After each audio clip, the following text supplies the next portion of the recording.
Okay, from this video, I'm going to give you a brief explanation about Edexcel International Advanced-Level Physics. All right.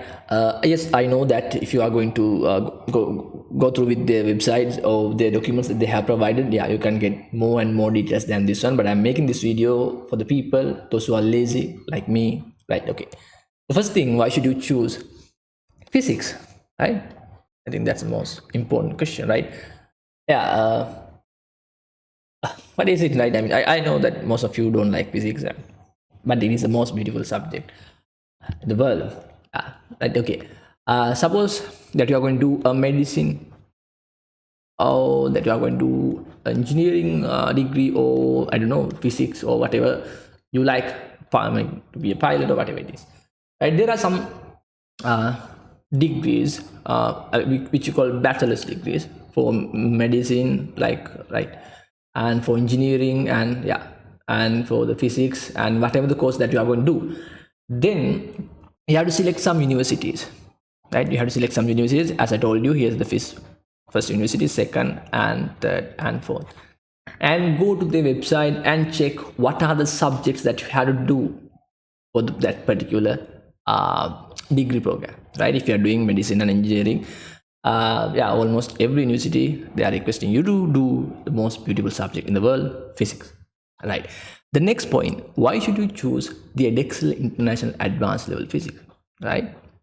Okay, the point here, right, most of the universities that we have around the world, they're accepting Edexcel International Advanced Level, right? And if you compare this Edexcel Advanced International Advanced Level with other examination boards, it's really I mean, you have a, you will have a kind of better quality education from here. And if you look at the subject, I know about my subject, physics, and if I talk about the particle physics content that we have, is very beautiful, and the electromagnetic induction and all those things, right? You will get a very quality education about physics by choosing the Edexcel International Advanced Level. And if you look at the reputation that they have, right here, they have provided the list of universities that accept Edexcel IALs.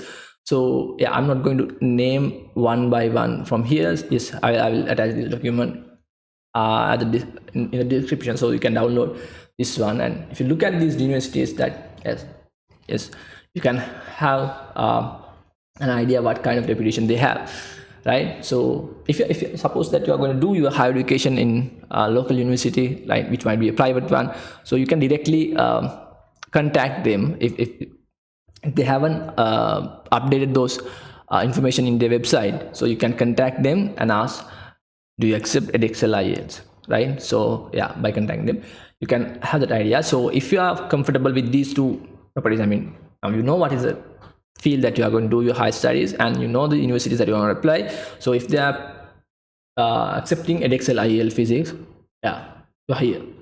So other parts are for the people, those who are going to select Edexcel IELTS, right? Then here, right, I have copied this one from the official document and pasted it here, right? Here they say Pearson Edexcel International A's and A levels IEL use the popular and flexible modular approach, which means exams are taken at the end of each unit of study or throughout the program of study when a student feels prepared and ready, or all together at the end of the course, right? Okay. This flexibility together with exam series in January, June and October for most subjects mean that the students have more opportunities to get feedback to improve their performance and get the grade they need to progress, right? But this is except the subject law, right?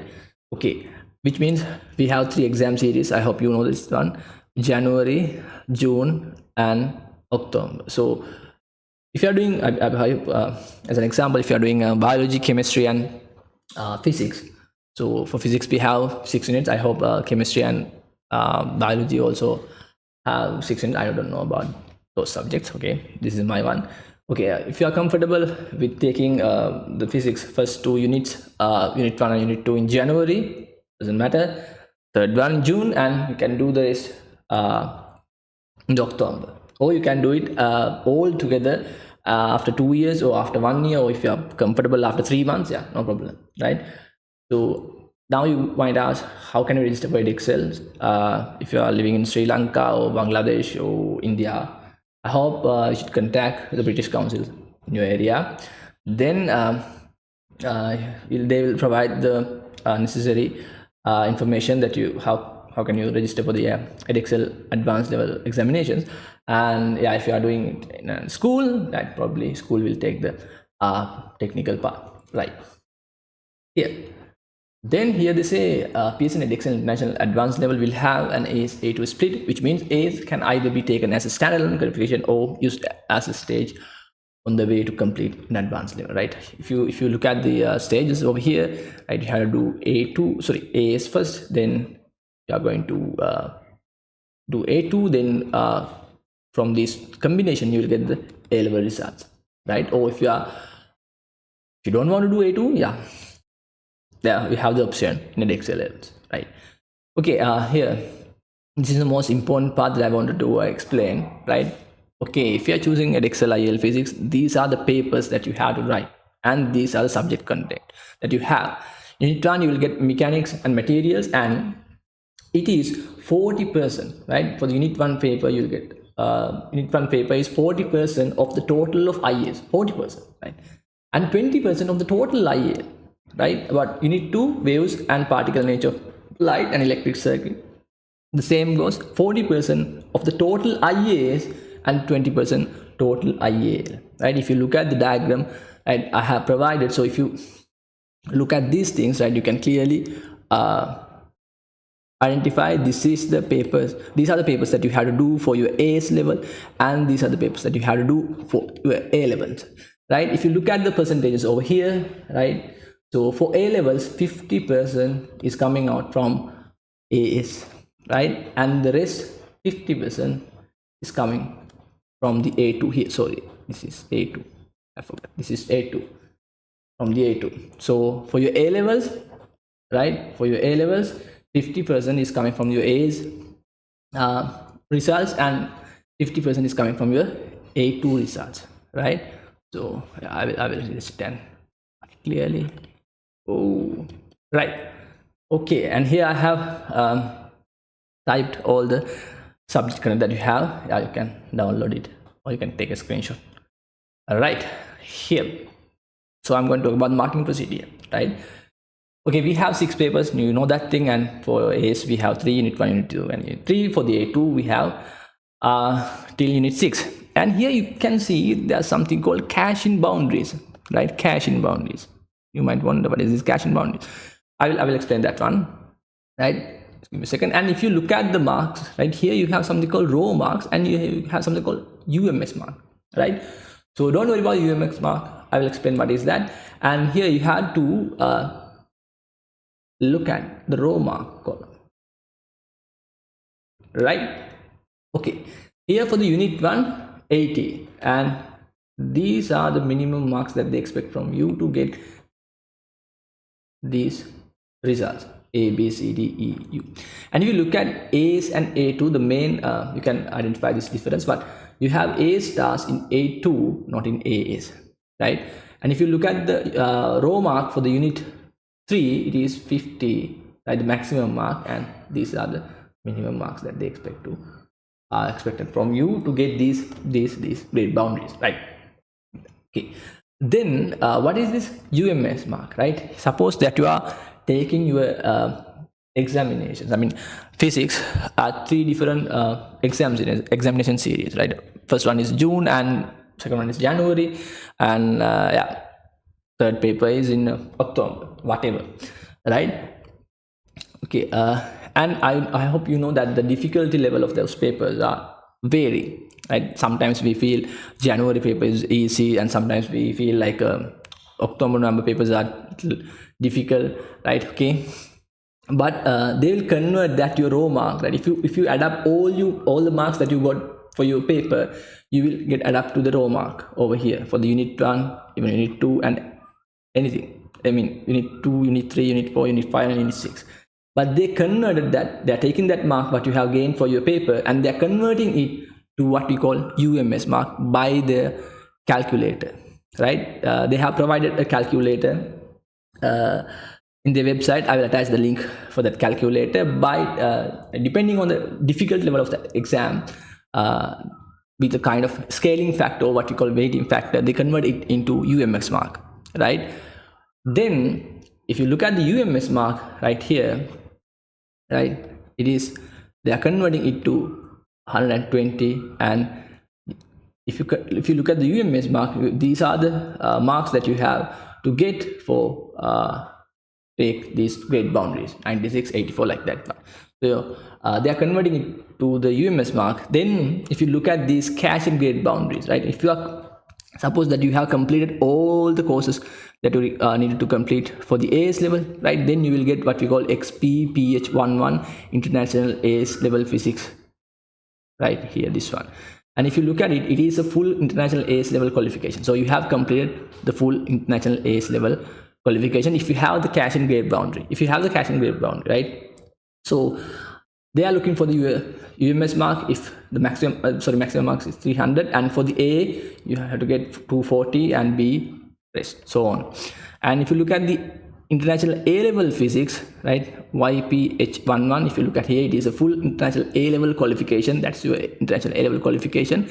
And to get it, right, the full mark is 600. Right now you might ask, how is it possible to be 600? Because what they are doing here is they are adding all the UMS marks here: 120, 120, 240 and 300. And if you look at here, 120, 120, 240 and 60, 300. So it is 600. So out of 600 you have to get what, 480, 420, 300, like that, for your respective grade boundary, right? So if I summarize it quickly, right, so what you are taking for your paper, right, is what we call raw mark. Then they are converting it to UMS marks by the calculator. So then they add up all the UMS marks, and individually they will consider about AS level and A level physics, right, what we call cash and grade boundaries. Right here I have attached a document. Yeah, it's not very clear, I'm sorry about that, because that's the document that they have provided, so I copied from it. Here look at his results, right, chemistry and physics. So here all the units are starting from W, right, which means we don't have something start from X and something start from Y, which means, right, there's no cash in boundaries, right here. That's what this one is explaining. And so if you don't have cash in boundary in your examination results, the school has to construct PSN to perform the cash in before the results are issued to universities. So yeah, here these are the